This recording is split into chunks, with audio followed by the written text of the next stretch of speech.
ప్రేమగల తండ్రి, మహోన్నతుడైన దేవ, భూమి ఆకాశములకు సృష్టికర్తవైన యేసుప్రభ, సమస్త మానవులను మీ స్వరూపములో మీ పోలికలో చేసుకున్న పరిశుద్ధుడైన తండ్రి, రాత్రంతా కాపాడి మా ఆయుష్ని మా దినాలు పొడిగించి మాకు ఇచ్చినటువంటి ఈ శుభదినాన్ని బట్టి, శ్రేష్టమైన దినాన్ని బట్టి స్తోత్రాలు. ఆయన ప్రతి దినము ప్రతి క్షణము మీ దయను బట్టి మేము జీవిస్తున్నాం ప్రభా. మేము ఏపాటు వారు అంతలో కనబడి అంతలో మాయమైపోయే ఆవిరి వంటి మా జీవితాన్ని మీరు జ్ఞాపం చేసుకుంటున్నారు. మేము నిర్మించబడిన రీతి మీకు తెలిసే ఉన్నది. మేము మట్టివారమని మీరు మమ్మల్ని జ్ఞాపం చేసుకుని భద్రపరుస్తున్నందుకు స్తోత్రాలు. ఈ ఉదయకాలము మాకు ఇచ్చిన రక్షణను బట్టి, పాపక్షమాపణ, నిత్య జీవాన్ని బట్టి, నిత్య నిరీక్షణను బట్టి మేము స్తుతిస్తున్నాం. ఆయన మరి దినం కొరకై మాకు కావలసిన మీ జీవం కలిగిన మాటలు, సంతోషకరమైన మాటలను మీరే మాకు ప్రసాదించమని, ఎవరి సమస్యలు ఇబ్బందుల్లో ఉన్నారు, వ్యాధులు బాధలు శోధనలో ఉన్నారు, మీరే మాకు కావలసిన వర్తమానం దయచేయమని యేసు ప్రభు నామములో ప్రార్థిస్తున్నాం తండ్రి, ఆమేన్. క్రీస్తే సర్వాధికారి, క్రీస్తే అల్ఫా ఒమేగా, ఆది అంతము క్రీస్తే, యుగ యుగములు క్రీస్తే. క్రీస్తే సర్వాధికారి, మనలా రక్షించనించి సిలువలో ప్రాణమిచ్చే, మనలా రక్షించనించి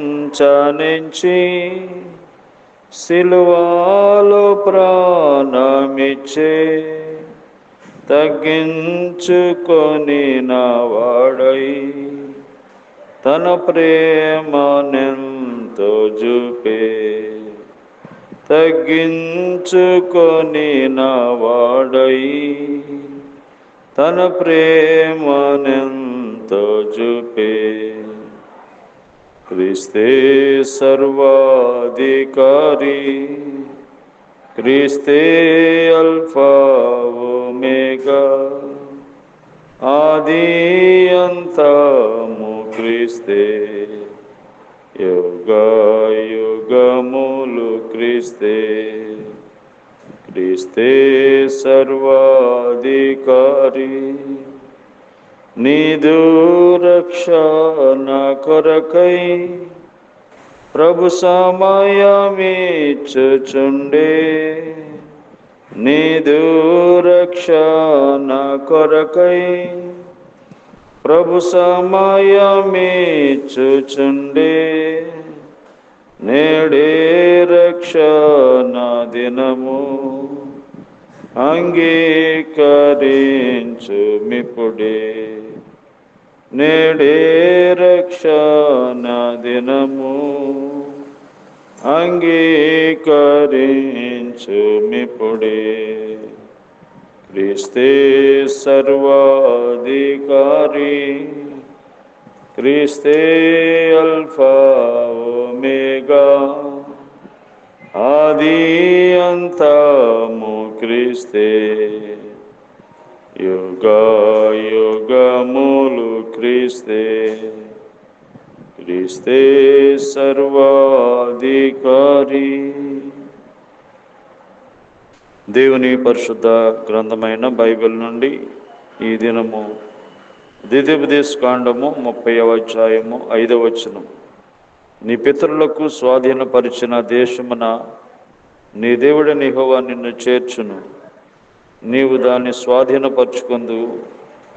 ఆయన నీకు మేలు చేసి నీ పితరుల కంటే నిన్ను విస్తరింపచేయును, నీ పితరుల కంటే నిన్ను విస్తరింపచేయును.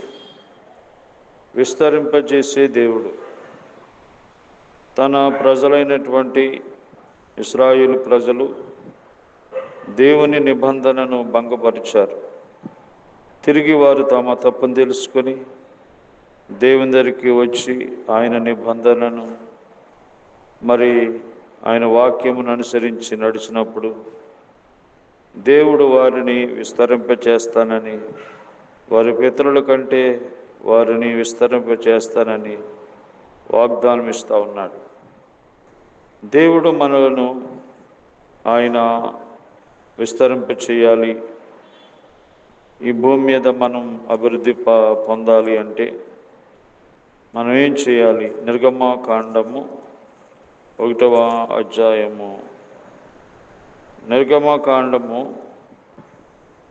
1వ అధ్యాయము 17వ వచనములో, అయితే ఆ మంత్రస్థానులు దేవునికి భయపడి ఐగుప్తు రాజు తమకు ఆజ్ఞాపించినట్లు చేయక మగపిల్లలను బ్రతకనీయగా, ఐగుప్తు దేశంలో దేవుని ప్రజలైన వారిని హతమార్చాలని ఐగుప్తు రాజు మరి మంత్రస్థానులకు ఆజ్ఞాపించాడు. మీరు వారు పిల్లలను కన్నప్పుడు మీరు వెళ్ళి మగపిల్లని అయితే చంపేయండి, ఆడపిల్లనైతే బ్రతకనివ్వండి, వారి వంశావళి అభివృద్ధి అవ్వకూడదని ఆజ్ఞాపించినప్పుడు మంత్రస్థానులు అయితే దేవునికి భయపడ్డారు. రాజుగారు చెప్పినట్లు చేయలేదు. అందుకని దేవుడు వారిని ఏం చేశాడు? వారిని ఆస్వాదించాడు. 21వ వచనములో 20వ వచనములో, దేవుడు ఆ మంత్రస్థానులకు మేలు చేసెను, ఆ జనం విస్తరించి మిక్కిలి ప్రబలెను. ఆ మంత్రస్థానులు దేవునికి భయపడినందున ఆయన వారికి వంశాభివృద్ధి కలుగజేసెను. కాబట్టి మంత్రస్థానుల యొక్క కుటుంబాలని దేవుడు విస్తరింపజేశాడు, వారి వంశాన్ని ఆస్వాదింపజేశాడు. కారణం ఏంటంటే వారు దేవునికి భయపడ్డారు. రాజుకి భయపడలేదు, చట్టానికి భయపడలేదు, దేవునికి వారు భయపడ్డారు. సృష్టికర్త దేవునికి భయపడ్డారు కనుక దేవుడు వారిని ఆస్వాదించినాడు. అలాగే ద్వితీయోపదేశకాండము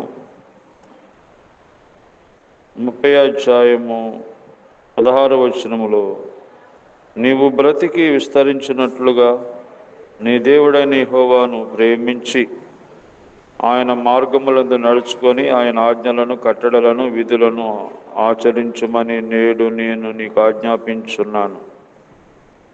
కనుక దేవుణ్ణి ప్రేమించి, ఎవరైతే దేవుణ్ణి ప్రేమిస్తారో వారిని దేవుడు విస్తరింపజేస్తాడు, అభివృద్ధి చేస్తాడు. కాబట్టి మనల్ని పుట్టించిన దేవుణ్ణి ప్రేమించేవారిగా ఉండాలి, దేవుణ్ణి ప్రేమించాలి. దేవుణ్ణి ప్రేమించిన వాడు శాపగ్రస్తుడవుతాడని దేవుని వాక్యం చెప్తుంది. కాబట్టి పుట్టించిన దేవుణ్ణి మనం ప్రేమించకపోతే మనము శాపగ్రస్తులం అవుతాం. ఈరోజు ఎందుకని శాపం ఉంది?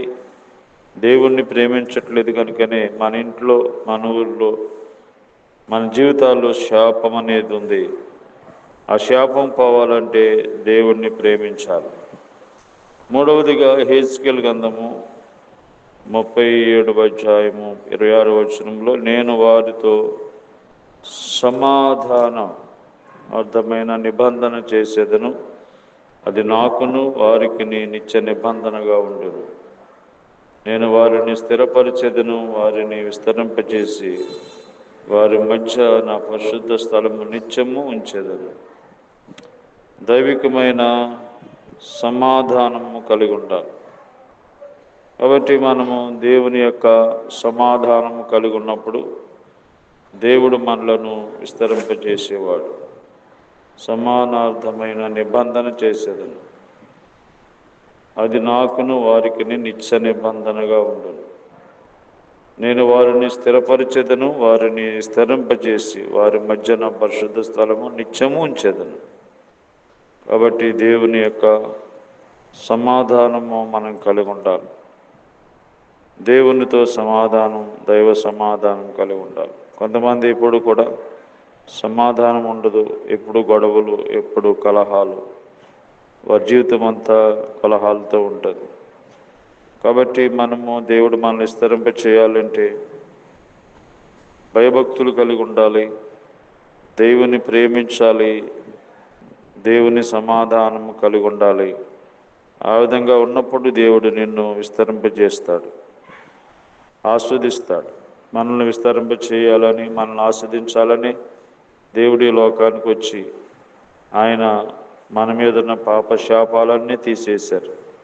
మనలను దేవుడు మరి విస్తరింపచేసి దీవించి ఆస్వాదించాలని కలవరి శిలువలో మన పాప పరిహారం కోసమే రక్తమంతా చిందించారు. సజీవుడుగా మన మధ్య ఉన్నాడు. ఆ ప్రభు యందు శ్వాసం ఉంచినట్లయితే దేవుడు నిన్ను, నీ కుటుంబాన్ని విస్తరింపచేస్తాడు. ఆ విధంగా దేవుడు మనలను దేవుడు దీవించునుగాక. ప్రేమగల ప్రభా, ఆయన మమ్మల్ని విస్తరింపజేసే దేవుడు, మాకు మేలు చేసే దేవుడు. ఆయన మా దేశం, మా రాష్ట్రం, మా గ్రామ ప్రజలందరికీ మేలు చేయండి. అందరూ నీ యందు భయభక్తులు కలిగి ఉండటానికి ప్రభా, మరి నిన్ను ప్రేమించేవారు ఉండటానికి, ఆయన దైవ సమాధానం కలిగిన వారు ఉండటానికి సిద్ధపరచమని, రోగులను స్వస్థపరచండి. చదువుకున్న వారిని, హాస్టల్లో ఉన్న వారిని సహాయం చేయండి. ఆయన ఆయా పనుల్లో ఉన్న వారికి సహాయం చేయండి. మరి ఇంకా ఎంతోమంది వర్షాలకి, వరదలకి ఎంతోమంది ఇబ్బందుల్లో ఉన్నారు. వారందరినీ కాపాడండి, భద్రపరచండి. నెమ్మది లేని వారికి నెమ్మది దయచేయండి. ఏ విధంగా సండి పెడతాలు, గర్భిణీ స్త్రీలు అందరినీ దీవించండి. దూరదేశంలో ఉన్న వాళ్ళని జ్ఞాపకం చేసుకోండి, వారి పనుల్లో సహాయం చేయండి. యేసు నామములో ప్రార్థిస్తున్నాం తండ్రి, ఆమేన్. తండ్రి అయిన దేవుని ప్రేమ, ప్రభు యేసుక్రీస్తు వారి కృప, పరిశుద్ధాత్మ దేవుని సహవాసము మనకందరికీ సదాకాలం తోడైండి కాపాడును గాక. ఆమేన్.